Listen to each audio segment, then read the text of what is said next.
Hi guys, in this video I'll show you how to fix Binance not available in your region. So make sure to watch this video till the end and you will be able to do it. So as you can see, the Binance is currently working in my mobile phone, and let's say you're not able to, like, you're seeing this kind of notification from Binance that Binance is not available in your region.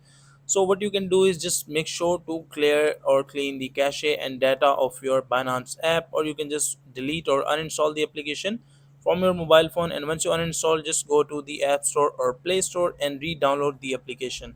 As you can see, just search the application Binance, and once you search the application Binance, you will be able to see the application. Let's say that you're not seeing the application, so that can be due to the region changing into your App Store or Play Store.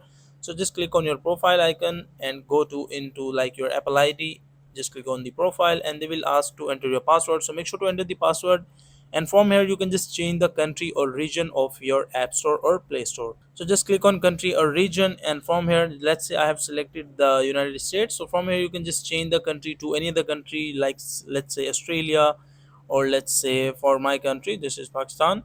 So you can just click on this country and like choose it, and after that, once you change the country, you will be able to download and you will be not facing this issue like not available in your region. So that is a simple and easy process of how you can fix Binance not available in your region.